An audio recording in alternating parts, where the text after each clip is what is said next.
ओम ज्ञानतिमिरान्धस्य ज्ञानाञ्जनशलाकया चक्षुरुन्मिलितं येन तस्मै श्रीगुरवे नमः।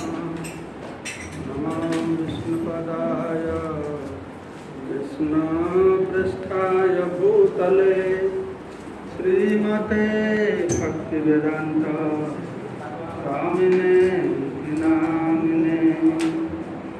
नमस्ते सरस्वती देवे गौरवाणी प्रचारिणे निर्विशेष शून्यवादी पाश्चात्य देशतारिणे वाञ्छाकल्पतरुभ्यश्च कृपा सिन्धुभ्येव च पतितानां पावनेभ्यो वैष्णवेभ्यो नमो नमः। जय श्री कृष्ण चैतन्य प्रभु नित्यानंद श्री अद्वैत गदाधर शिवासादि श्री गौर भक्तवृंद। हरे कृष्ण कृष्ण कृष्ण हरे हरे हरे राम राम राम हरे हरे। मुखं करोति वाचालं पंगुलं हयते गिरिं यत्कृपातमहं वन्दे परमानन्दमाधवं विष्णुजनशरणं श्रीकृष्णं।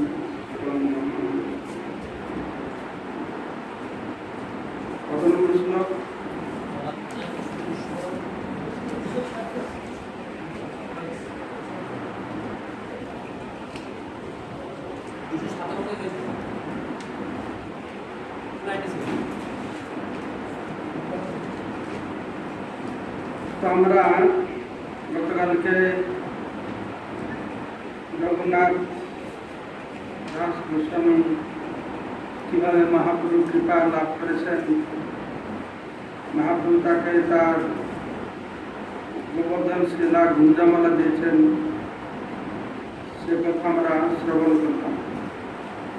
মহাপ্রভু খুশি হয়ে 297 মহাপ্রভু বলছেন, এই শিলার কর তুমি সাত্বিক পূজা, অচিরাত ভাবে তুমি কৃষ্ণ প্রেমা। তুমি একজন আদর্শ ব্রাহ্মণ রূপে সত্য গুণে এই শিলার পূজা করো, তাহলে অচিরেই তুমি কৃষ্ণ প্রেম ধন প্রাপ্ত হবে। एक कुंजा जलहार तुलसी मंजरी सात्विक सेवा এই শুদ্ধ ভাবে করি। এক পূজা জল আর তুলসী মঞ্জরি দিয়ে যে শুদ্ধভাবে সেবা করা হয় সেটি হবে সাত্বিক সেবা। তো এক জল তুলসী মঞ্জরি, তো ভগবান কি ভালোবাসে, ভগবানকে কোন যেটা ভালো লাগে। বিভিন্ন মানুষকে বিভিন্ন জিনিস ভালো লাগে, কেন ভিন্ন ভিন্ন লোকে ভিন্ন ভিন্ন জিনিস ভালো লাগে। একই জিনিস সবাইকে কেন ভালো লাগে না? একটা জিনিস সবাইকে ভালো লাগে না, ভালো জিনিস সবাইকে ভালো লাগার কথা, কিন্তু একটা জিনিস ভালো লাগে, আমাকে একটা জিনিস ভালো লাগে, তোমাকে সবার আলাদা আলাদা জিনিস ভালো লাগে কেন? হ্যাঁ, যে যে গুণের দ্বারা প্রভাবিত তাকে সেই গুণের খাবারটা ভালো লাগে। তাহলে ভগবানকে কোন খাবারটা ভালো লাগে? ত্রিগুণাতীত, তাকে কোন খাবারটা ভালো লাগবে? সত্যগুণ খাবার না রাজগুণ খাবার না তমগুণ খাবার? হ্যাঁ, শুদ্ধ সত্যগুণ। হ্যাঁ, কাকে কোনটা ভালো লাগবে? ওড়িয়া লোকেরা পান্তা ভাত খেতে ভালোবাসে, তো ভক্তরা যা ভালোবাসে ভগবান সেটা ভালো লাগে। উনি জগন্নাথ পান্তা ভাত খায়, আর কোথায় পান্তা ভাত করে দেয়? সব চিন্তা ভাত কিনে। ওড়িয়া ভগবান তো দেশে ওড়িয়া লোক পান্তা ভাত খেতে ভালোবাসে, আমরা পান্তা ভাত খাবো। তো ভক্ত প্রেমের ভক্তি যেটা দেয় সেটাই ভগবান ভালোবাসে। এখানে বলা হয় যে 3 ঘন্টার পরে গীতা বলা না, যা কিছু রান্না করে 3 ঘন্টা রেখে দিলে একটা তামাশি হয়ে যাবে। জগন্নাথ ঘুমাবার আগে সে পান্তা ভাত ভালো দই টই দিয়ে খেলে তার ঘুমটা ভালো হবে। তো ভগবানের ক্ষেত্রে সে রাজসিক তামসিক সাত্বিকের কোনো বিচার নেই।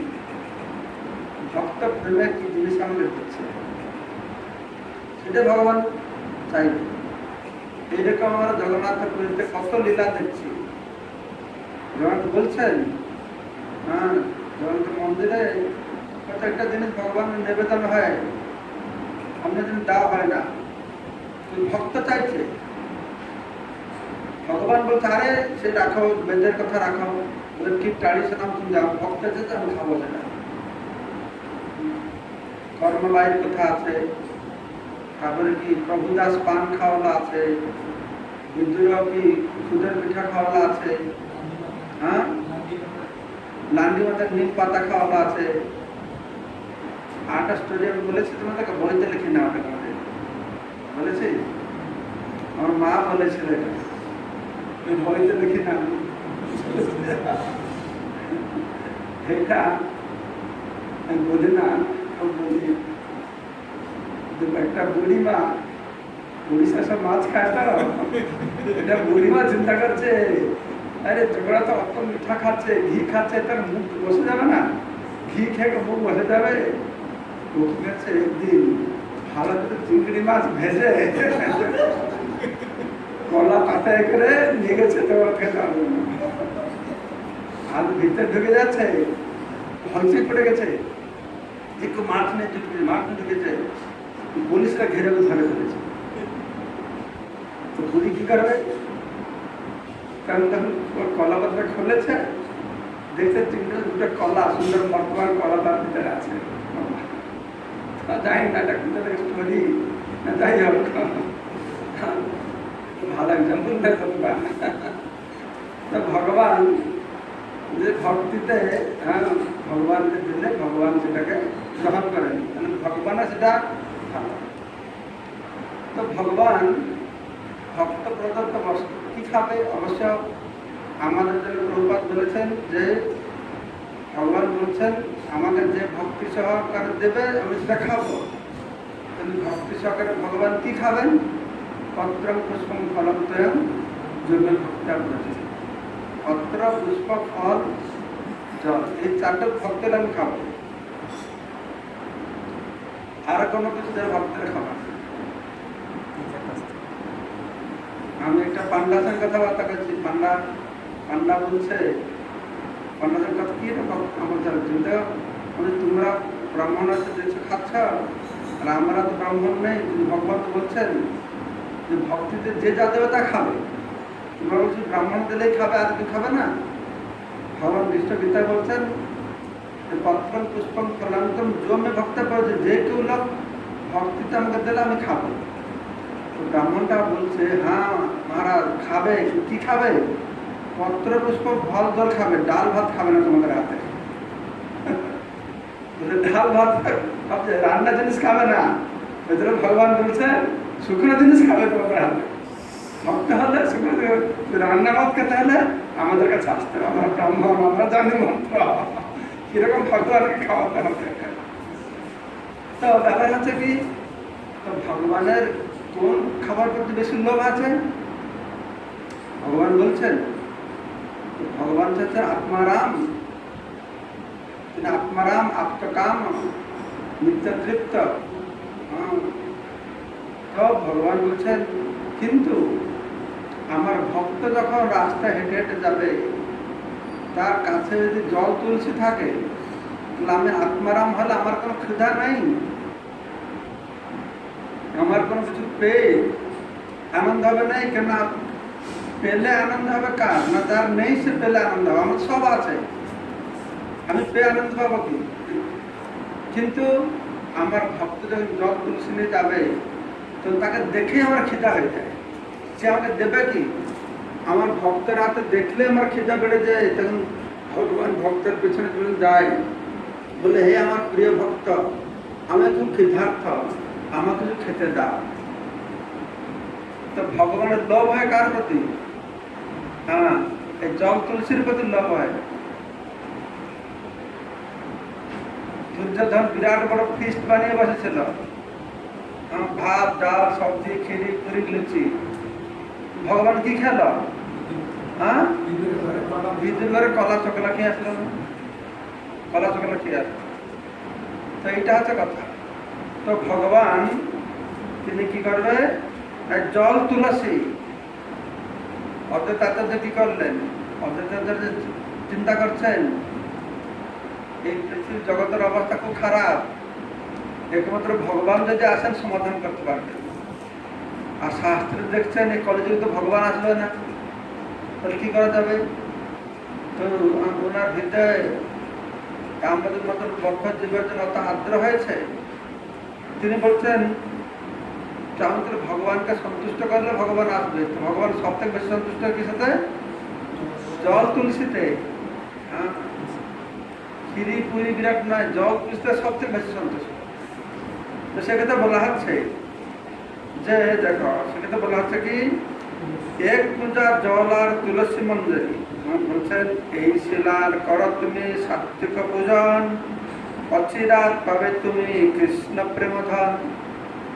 এই শিলার সাত্বিক পূজা করবে। সাত্বিক পূজাটা কিরকম? জল আর তুলসী, জল আর তুলসী মঞ্জরি সাত্বিক ভাবে সেবাই, শুদ্ধ ভাবে এই সাত্বিক সেবা করলে ভগবান খুব সন্তুষ্ট হবে। দুই দিকে দুই পত্র মধ্যে কমল মঞ্জরি, এই মতো অষ্টমঞ্জরি দিবে শ্রদ্ধা করি। তো মহাপুর সেটা তাকে বুঝিয়ে দিয়েছেন কিভাবে মঞ্জরি প্রদান করবে। না, দুই দিকে দুটি পত্র থাকবে, মাঝখানে একটা কোমল মঞ্জরি থাকবে। এই প্রকার 8টা মঞ্জরি তুমি শ্রদ্ধা করে নিবেদন করবে গোবর্ধন। শ্রীহস্তে শিলা দিয়া এই আজ্ঞা দিলাম, আনন্দে রঘুনাথ সেবা করিতে লাগিলাম। তো এইভাবে পূজা করবার নির্দেশ দিয়ে মহাপ্রভু সে গোবর্ধন শিলা রঘুনাথ দাসকে সময় হাতে দিয়েছেন। আর রঘুনাথ দাস খুব আনন্দে মহাপ্রভুর নির্দেশ গ্রহণ করেছেন। তখন এক বিদস্তি দুই বস্ত্র পীড়া একখানি, স্বরূপ দিলেন কুঞ্জা আনিবারে পানি। কুঞ্জা মানে কলস, পূজা মানে কলস। তো স্বরূপ দামোদর গোস্বামী রঘুনাথ দাসকে অর্ধ হস্ত পরিমাণ দুটি কাপড় টুকরো দিয়েছেন, আর একটা পিড়ি দিয়েছেন। পিড়ি মানে কি? পীড়া, যে যার বসে জল আনার জন্য একটি পূজা দিয়েছিলেন। এই মতো রঘুনাথ করে না পূজন, পূজা কালে দেখিছিলায় ব্রজেন্দ্র নন্দন।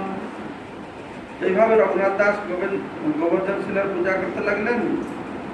পূজা করার সময় তিনি সেই শিলায় পরমেশ্বর ভগবান সাক্ষাৎ ব্রজেন্দ্র নন্দন শ্রীকৃষ্ণকে দর্শন করতে লাগলেন। তো গোবর্ধন শিলার প্রতি ওনার এইরকম অভিন্ন ভাব ছিল ভগবান থেকে, যে ভগবান কৃষ্ণকে দর্শন করতে বলছে। গোবর্ধনই তো ভগবান থেকে অভিন্ন। গোবর্ধন তত্ত্বটি বিশেষ তত্ত্ব। গোবর্ধন হচ্ছেন হরিবর্জ্য, হরিভক্ত বর্জ্য। হরিভক্তের মধ্যে শ্রেষ্ঠ গোবর্ধন। তিনি হরিভক্ত, তিনি হরি, দুটোই। হরিভক্ত মধ্যে শ্রেষ্ঠ হচ্ছেন গোবর্ধন, আর তাকে পূজা করা শিলা আছে হরি, বিষ্ণু। গোবর্ধন আছে যে শিলা আছে বিষ্ণু। এই বৃন্দাবনে 3টে পাহাড় আছে, ব্রহ্মা, বিষ্ণু আর মহেশ্বর। ব্রহ্মা আছে বর্ষনা, আর শিব হচ্ছে নন্দীশ্বর, নন্দগাঁও, আর গোবর্ধন আছেন বিষ্ণু। যেমন ভগবান শ্রীকৃষ্ণ গিরি গোবর্ধন পূজা করতে গেলেন, সব ব্রজবাসীদেরকে বহুত খাবার নিয়ে আসলো। তখন সেখানে কি চাপাতি, অন্ন, সে ডালের পুকুর, সুইট্রাসের রস, অত পরিমাণ রান্না করে সব গরু গাড়ি করে নিয়ে গেছে। আর গিরিরাজ গোবর্ধন খাচ্ছে। আর এদিকে কৃষ্ণ বাবার হাত ধরে আছেন, দাঁড়িয়ে আছেন, আর একদিকে কৃষ্ণ কি করছেন, গিরি গোবর্ধন রূপে সব খাচ্ছে, হাত লম্বে করে খাচ্ছে। আর কৃষ্ণ বলছেন নন্দ বাবাকে, দেখেছ তোমরা, আপনি ইন্দ্রকে পূজা করছো, ইন্দ্র কোনদিন হাতে দিয়ে খেয়েছে এখানে, তাকে দেখেছ? এই দেখো গিরি গোবর্ধন স্বয়ং খাচ্ছেন, তাহলে নিজেই খাচ্ছে, দেখা যায় গিরি গোবর্ধন খাচ্ছেন। তো এইভাবে করে। আর আনোয়ারে আনোয়ারে বলল, সেদিন একটা গ্রাম আছে, কি নাম? আনোয়ার। আনোয়ার গ্রাম আছে। আনোয়ারে আনোয়ারে বললাম, গিরি গোবর্ধন বাংলা জানে? আনোয়ারে আনোয়ারে, ওরা তো হিন্দি লোক, হিন্দিতে কি বললে? লেখা আছে, ভগবান তো সব ভাষা জানে। ব্রজভাষায় আনোয়ারে আনোয়ারে, হ্যাঁ আচ্ছা আচ্ছা আচ্ছা, ঠিক আছে, ব্রজভাষায় আনোয়ারে আনোয়ারে, ঠিক আছে, তাহলে সেই ভাষায় বলেছে আনোয়ারে আনোয়ারে। তো এইভাবে তো ভগবান এই গিরিরাজ হচ্ছেন বিষ্ণু, হ্যাঁ, অভিন্ন কৃষ্ণ। তো সেই জন্যই সেই ভাবে যে ওনাকে পূজা করছে, তখন সে গিরিরাজের মধ্যে কৃষ্ণকে দর্শন করতে পারছে। সে ভাবে যে পূজা করবে না, সে একটা পাথর মতন দেখবে, কি দেখবে?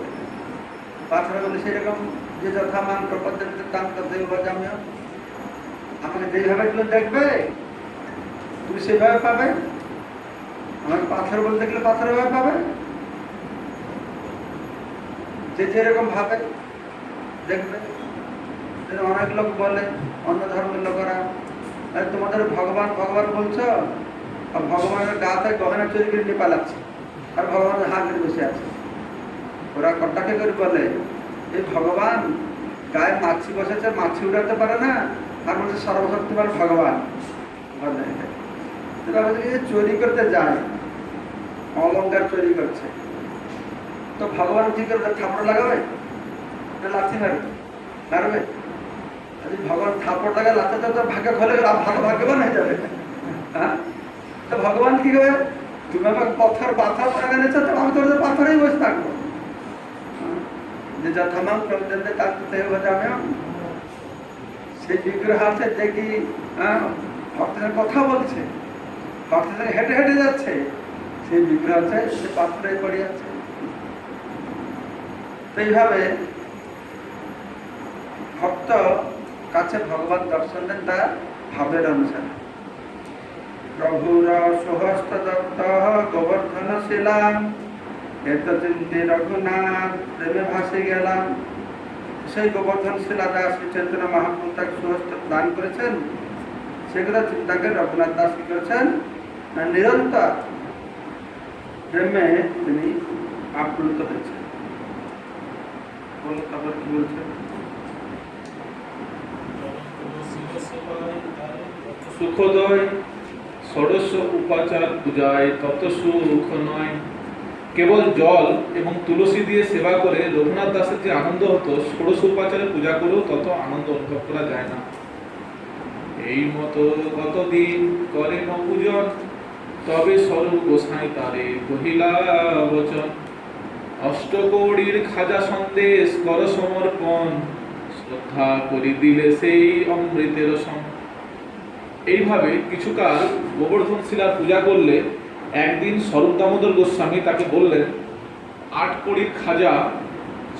কড়ির খাজা সন্দেশ তুমি গোবর্ধন শিলাকে নিবেদন করো। তুমি যদি শ্রদ্ধা সহকারে তা নিবেদন করো, তাহলে তা অমৃতের মতো হবে। তবে অষ্টকৌড়ির খাজা করে সমর্পণ, স্বরূপ আজ্ঞায় গোবিন্দ তাহা করে সমাধান। তখন থেকে রঘুনাথ দাস গোস্বামী প্রতিদিন 8 কৌড়ির খাজা নিবেদন করতে লাগলেন।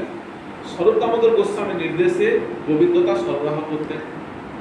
রঘুনাথ সেই শিলা মালা জবে পাইলা, গোসাইর অভিপ্রায়ে ভাবনা করিলা। শিলা দিয়া গোসাই সমর পিলা গোবর্ধনে, মালা দিয়া দিলা রাধিকা চরণে। রঘুনাথ দাস যখন শ্রী চৈতন্য মহাপ্রভুর কাছ থেকে সেই শিলা এবং মালা পেয়েছিলেন, তখন তিনি শ্রী চৈতন্য মহাপ্রভুর অভিপ্রায় উপলব্ধি করে মনে মনে ভেবেছিলেন, এই গোবর্ধন শিলা দান করার মাধ্যমে শ্রী চৈতন্য মহাপ্রভু আমাকে গিরি গোবর্ধনের সন্নিকটে একটি স্থান প্রদান করেছেন। এবং এই গুঞ্চামালা দান করার মাধ্যমে তিনি আমাকে শ্রীমতী রাধারানীর শ্রী পাদপদ্মে আশ্রয় প্রদান করেছেন। তো এটাতে সে মহাপুরু মনোভাব বুঝে ফেলল। তাকে সনাতন গোস্বামীকে মহাপুরু বলছেন, তুমি বৃন্দাবনে যাও, ডিসকভার করো, সব আবিষ্কার করো। সেখানে তো রঘুনাথ দাস গোস্বামী মহাপুরুর কাছে ছিলেন, কিন্তু মহাপ্রভু তাকে বলার আগেই সনাতন গোস্বামী রঘুনাথ দাস বুঝতে পেরেছেন যে মহাপ্রভু আমাকে গিয়ে গোবর্ধন থাকতে বলছে। তার ইঙ্গিত তিনি পেয়ে গেলেন। এটাকে শুদ্ধ ভক্তের লক্ষণ। 3 প্রকারের শিষ্যের কথা আপনাদের মনে আছে? 3 প্রকার শিষ্য আছে। হ্যাঁ, কনিষ্ঠ, মধ্যম,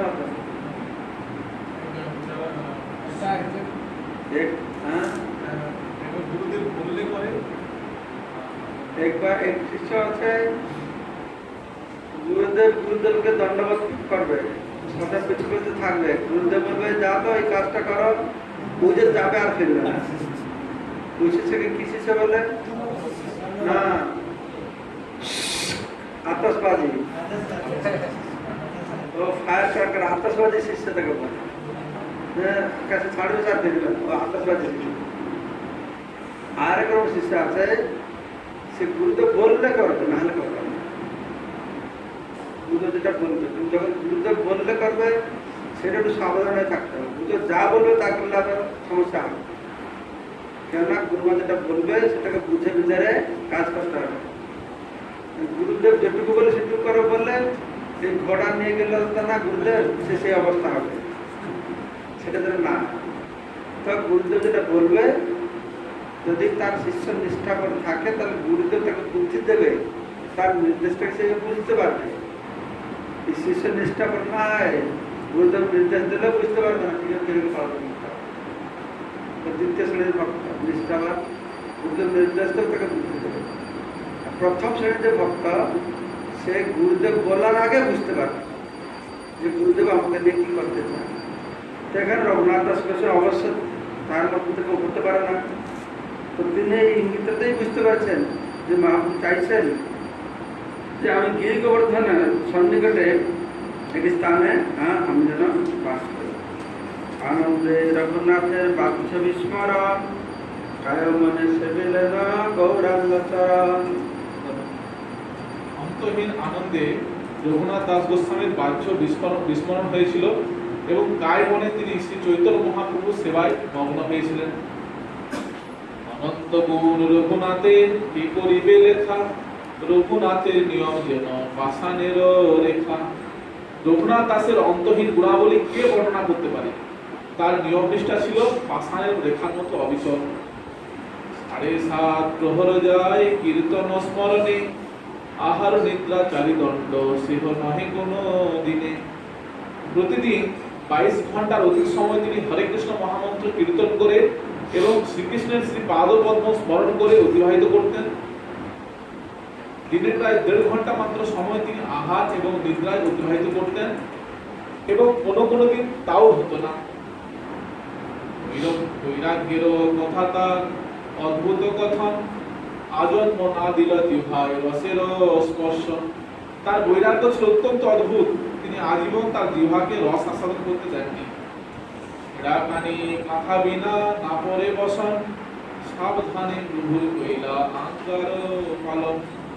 একটি ছেঁড়া কাপড়ের টুকরা এবং একটি কাঁথা ছাড়া তিনি আর কিছু গায়ে দিতেন না। এইভাবে তিনি অত্যন্ত কঠোরভাবে শ্রী চৈতন্য মহাপ্রভুর নির্দেশ পালন করেছিলেন। ব্যাপার হচ্ছে রঘুনাথ দাস যা কিছু করছিলেন তার ব্যবহার আচরণ, তো ওটা কেউ আমরা অনুকরণ করতে পারি না। অনেক সময় কেউ কথা শুনলাম দেখছি ভক্তরা কি করে, খুব শালগ্রাম শিলা, গোবর্ধন শিলা খুব আসক্ত হয়ে পড়ে, কিন্তু আবার গলায় ঝুললে ঘুরে। গলায় ঝুললে কি রঘুনাথ দাস সঙ্গে হয়ে যাবো? তার মতন 22 ঘন্টা নাম করতে পারবো? সুখের ওকে খেয়ে থাকতে পারবো? গলায় ঝুললে কি হয়ে যাবে? সেই জন্যই আমরা কখনো ওটাকে অনুকরণ করতে পারি না। কখন একটু মনে জাগে, বৈরাগ্য ভাবে জাগে। হ্যাঁ, ছোট্টবেলা আমার মনে আছে বাড়ি থাকা, কোনো মাহাত্মের কথা শুনলে আমি এরকম হয়ে কথা ভাবলাম, ইচ্ছা সেইটা কাটতে সম্ভব নয়। আমার মনে আছে বহু বছর হয়ে গেল আগে, এখন তো যে আমাদের সিদ্ধাবকুর ওই মন্দির টন্দিরে এখন পরিবেশ সম্পূর্ণ আলাদা হয়ে গেছে। আগে কিচ্ছু ছিল না, ওই বকুল গাছটা ছিল, সে মন্দিরটাই ছিল, আর কিছু পাশে মন্দির ঘর বাড়ি ছিল না। বহু বছর আগে ছোট্ট ছোট কমরা ছিল, ভাঙ্গা ভাঙ্গা কমরা ছিল। তো আমি একদিন গিয়েছি, আমাদের ইস্কন ভক্ত সেখানে গিয়ে সেই ঘরটা আছে, ওইখানে না আমার নির্জন ভজন করবো, ওই চিন্তা করবো না কিছু না, ভজন করতে গিয়েছে। ঘরটা পরিষ্কার নেই, তো কিছু পরিষ্কার টরিষ্কার করছে, ভালো কিছু সুন্দর থাকে। আর কিছুদিন পরে গিয়েছে, ওই ইলেকট্রিসিটি লাগাচ্ছে, বল ঝোলাবে লাগাচ্ছে। আর কিছুদিন পরে গেছি, ও ফ্যান লাগাচ্ছে। আর কিছুদিন গিয়েছে, মানে ব্যাপার হচ্ছে আমরা গেলে কি হবে সেরকম জায়গায় আমাদের স্বভাবটা আমার কি সেরকমই করে ফেলবো। বাবা যেরকম থাকতো আমরা সেরকম থাকবো, সেরকম ভাব নিয়ে গেছে। কিন্তু আস্তে থেকে লাইট লাগাচ্ছে, ভালো বেড লাগাচ্ছে, ফ্যান লাগাচ্ছে, বাস হয়ে গেল বাবা। এটা এরকম আমাদের অনুকরণ করা ঠিক নয়, কিন্তু এটা আদর্শ, এটাকে জানতে হবে। এই ভাবটা হচ্ছে আদর্শ ভাব, জানতে হবে। কারণ যে আমরা ছিন্ডা কথা দিয়ে থাকবো, সেটা লোকেরা মনে করে যেরকম। বিশেষ করে আমাদের উড়িষ্যার লোকেরা মনে করে সাধু মানে কি ভিখারি, ছিঁড়া কাপড় পরবে, মহিলা কাপড় পরবে নাকি, এই তার সাধু। আমার ইস্কন ফিটফাট বাবু তো ওরা খুব এরা সাধু নাকি, ঘরে পড়ছে আর এসি করে থাকে, ঘড়ি করে, এটা কি সাথে হবে? আমরা সব না, এবারে আমাদের গাড়িতে বলছে যে আমাদের এসি ভক্তদের সামনে লেখা হয়েছে, দেখেছে এসি গাড়িতে যাচ্ছে, মানে তারা এরকম মনে করে। কিন্তু তারা বুঝে না যে ওরা মনে করে চোর বদমাশিগুলো ভালো পড়বে, ভালো খায়, ভালো থাকবে, আর সাধুগুলো না খেয়ে বলে, এটাই এদের খারাপ। সেইভাবে আমাদের এইরকম কি বলা হচ্ছে, রঘুনাথের নিয়ম যেন পাষাণের রেখা, তার সঙ্গে আমরা টকর দেওয়া নাকি অনন্ত গুণ রঘুনাথে কি করিবে লেখা, রঘুনাথের নিয়ম যেন পাষাণের রেখা। তারপরে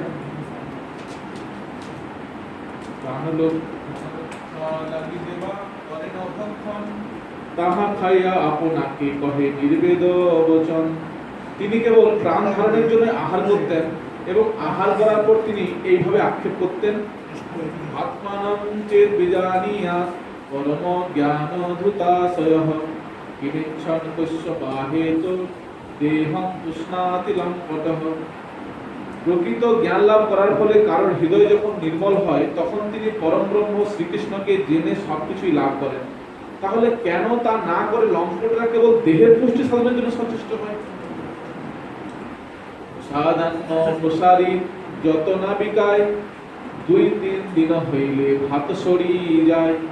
যে সমস্ত প্রসারী শ্রী জগন্নাথ দেবের প্রসাদ বিক্রি করত, প্রসাদ 2-3 দিনের বাসি হয়ে গেলে যখন তা পচতে শুরু করত, তারা তা বিক্রি করত না। সিংহর দ্বারে গাভী আগে সেই ভাত ডারে, সোড়া গন্ধে তৈলঙ্গ গায়ে খাইতে না পারে।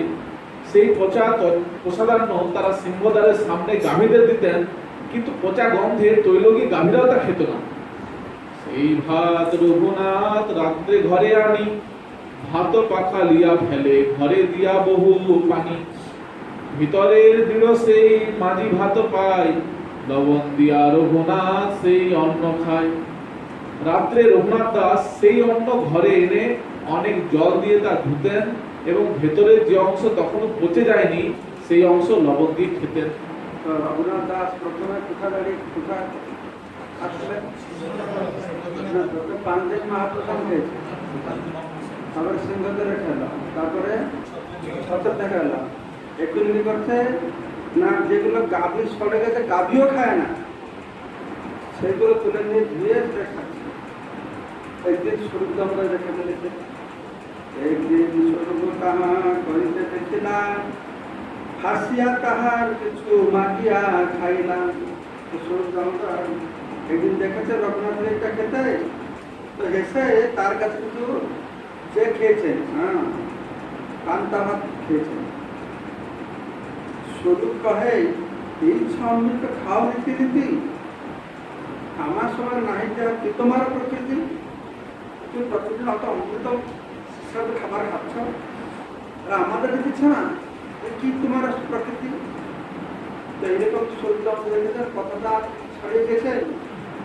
যদি গোবিন্দ দাঁড়িয়ে শুনতে পেরেছে, তো গোবিন্দ মহাপ্রভুকে বলেছে, গোবিন্দের মুখে প্রভু সেবাটা শুনিলাম, আর দিন আছে প্রভু কহিতে লাগিলাম। তো একদিন জগন্নাথ দাস আছেন, তো মহাপ্রভু সে পৌঁছে গেছে। হ্যাঁ, তো মহাপ্রভু বলছেন, যাহা বস্তু খাও সবে মোরে না দহ কেনে, এই তো বলি এক গ্রাস কইলা ভক্ষণে। তো মহাপ্রভু জিজ্ঞেস করছেন, আরে কি অপূর্ব বস্তু খাও, অথচ আমাকে দাও না। এইগুলো মহাপ্রভু করেছেন, সেখানে দিয়ে এগুলো মুখে দিয়ে দিয়েছেন। আর মুখে দিন আর একবার খেতে যাবে, আর গ্রাস লইতে শুরু হাতেতে ধরিলাম, তব যোগ্য নহে বলি বলে কাড়ি নিলাম। তো স্বরূপ দামোদর কি করেছেন, আরেকবার মহাপ্রভু সেখান থেকে নেবেন, প্রভু এই আপনার আহার্য যোগ্য নয়, এই বলে স্বরূপ দামোদর কি করেছেন, তার থেকে হাতে কেড়ে নিয়েছেন। প্রভু বলে নীতি নীতি নানা প্রসাদ খাই, এই যে সদা আর কোন প্রসাদে প্রসাদে না পাই। এই মত মহাপ্রভু নানা লীলা করে, রঘুনাথের বৈরাগ্য দেখি সন্তোষ অন্তরে। তো মহাপ্রভু বলছেন, যারা তো প্রতিদিন তুমি প্রতিদিন এরকম খাচ্ছ, তা আমি তো অত সুন্দর সুস্বাদু পাইনি। তো ব্যাপার হচ্ছে এই হচ্ছে ভক্ত আর ভগবান। ভক্ত যেতে চায় না, কিন্তু ভগবান কি করছেন, কেড়ে কেড়ে খাচ্ছে। কার কাছে কেড়ে কেড়ে দাঁড়ো? হ্যাঁ, কিসের কাছে কেড়ে কেড়ে?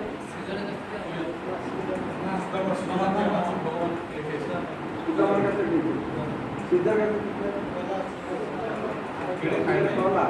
বলা যে দুটা আলাদা।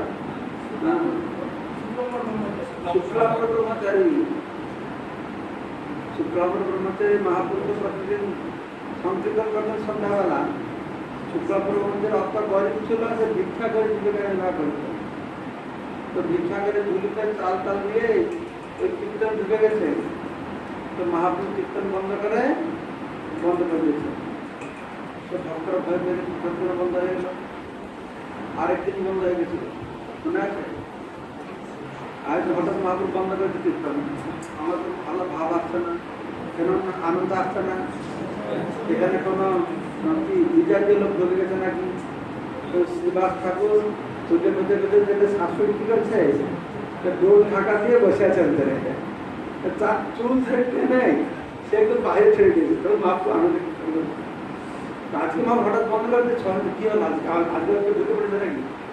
তো মহাপ্রভু সোজা গেছেন শুক্লাম্বর ব্রহ্মচারীর কাছে, আর ঝুলিতে চাল ছিল, চাল বাহির করে মুখে উঠান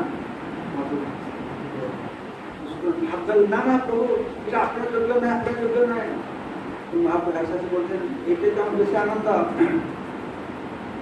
শুধু এই জীবনে তোমার হাত থেকে কেটে কেটে আমি খাচ্ছি না, এই জীবনে তুমি শুধু এই জীবনে যে তুমি গরিব গাছে ভিক্ষারি হয়েছে, শুধু এই জীবনে নয়, তুমি পূর্ব জীবনে ভিক্ষারি হয়েছিল, তোমার কাছে কেটে কেটে খেয়েছি, চিড়া কেটে কেটে খেয়েছি, এই জন্ম জন্মান্তরে তুমি ভিক্ষারি হয়ে থাকবে, আমি তার কাছে কেটে কেটে খাবো, আনন্দ পাবো।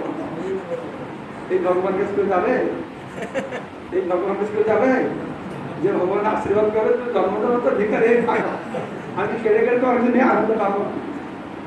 ভক্ত বলবে আমি জন্ম জন্মান্তর ভিক্ষারি হয়ে থাকি, তুমি তো আমার কাছে কেড়ে কেড়ে নিয়ে আনন্দ পাও, আমি বলতে ভিক্ষারি হয়ে থাকি। ভক্তের যেটা বলছিলাম, ব্রাহ্মণ মুনীশ্বর দেবে, ভগবান খাবে, ঠিক আছে, যেরকম কেড়ে কেড়ে খাবে, কেড়ে খাবে। ভক্ত কাছ থেকে কেড়ে খাবে। ভক্ত মন্ত্র জানে না, তন্ত্র জানে না, নাকি পাটিকে জানে না, কিছু জানে না। হ্যাঁ, তার প্রিয় ভক্তি আছে বলে ভক্তের কাছে ভগবান কেড়ে কেড়ে খাচ্ছে। কলার চোপা খাচ্ছে, চকলা খাচ্ছে, শাক শাক পিঠা খাচ্ছে, সেটা কিন্তু ব্রাহ্মণদের কাছে যাবে না, বৈষ্ণব ভক্তের কাছে এটা হবে। এই মহাপ্রভু এইভাবে তো বিভিন্ন লীলা করলেন। তারপরে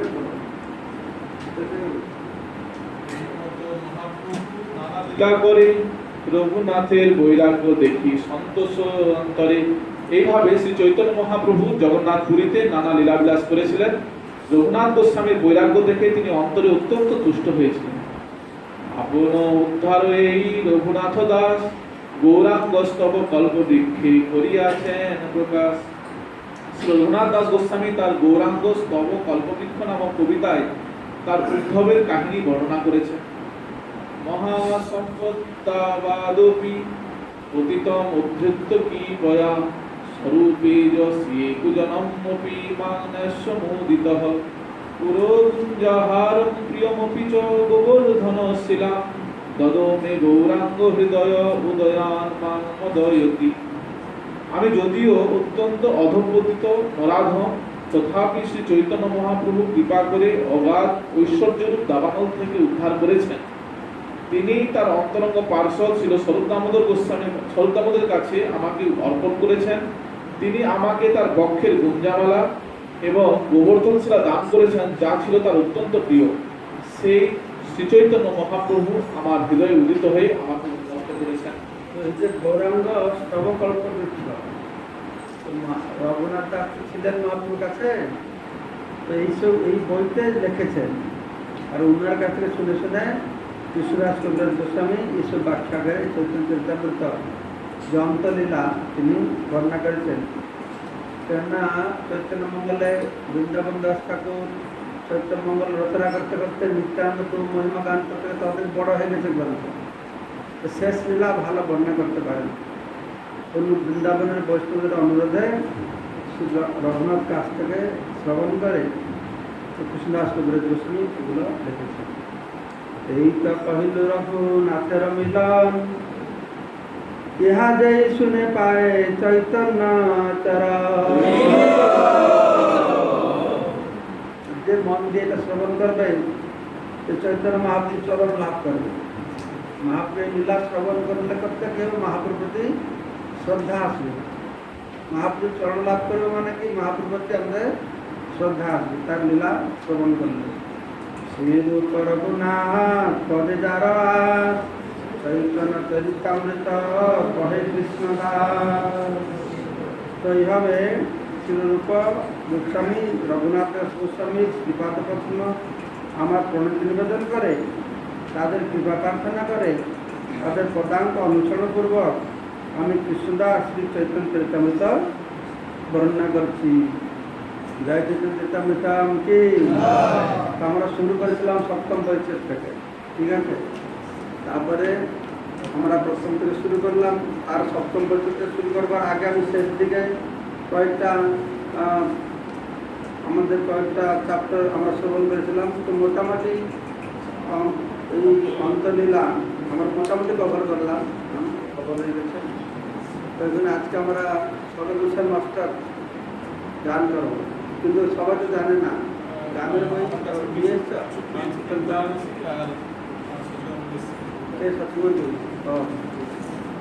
আমার সরগোস্বামী মাস্টার আজকে সমস্ত গোস্বামীদের ধরে শ্রবণ করলাম।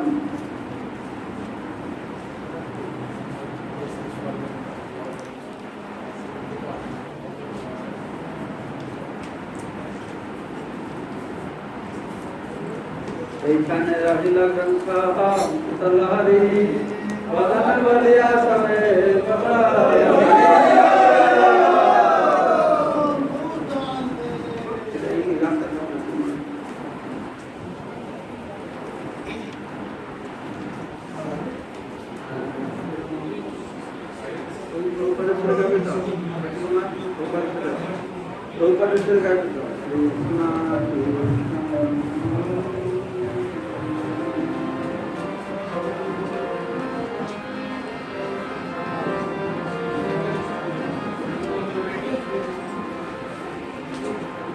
जय श्री श्री सरस्वती स्वामी जी, श्री श्री सरस्वती जी श्री महाप्रभु की जय, भगत कृष्ण प्रभुपाद की जय, निताय गौर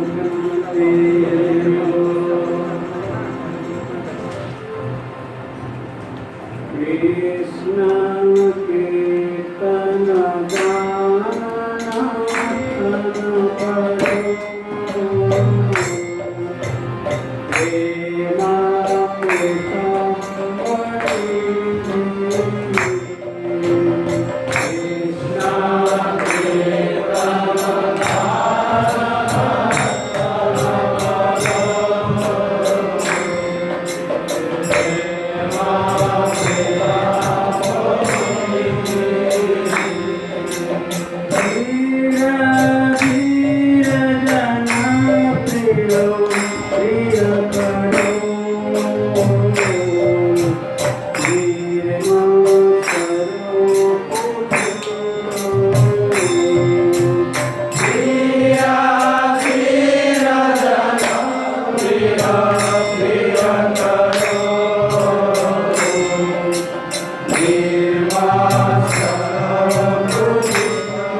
Thank you.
गौर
भक्त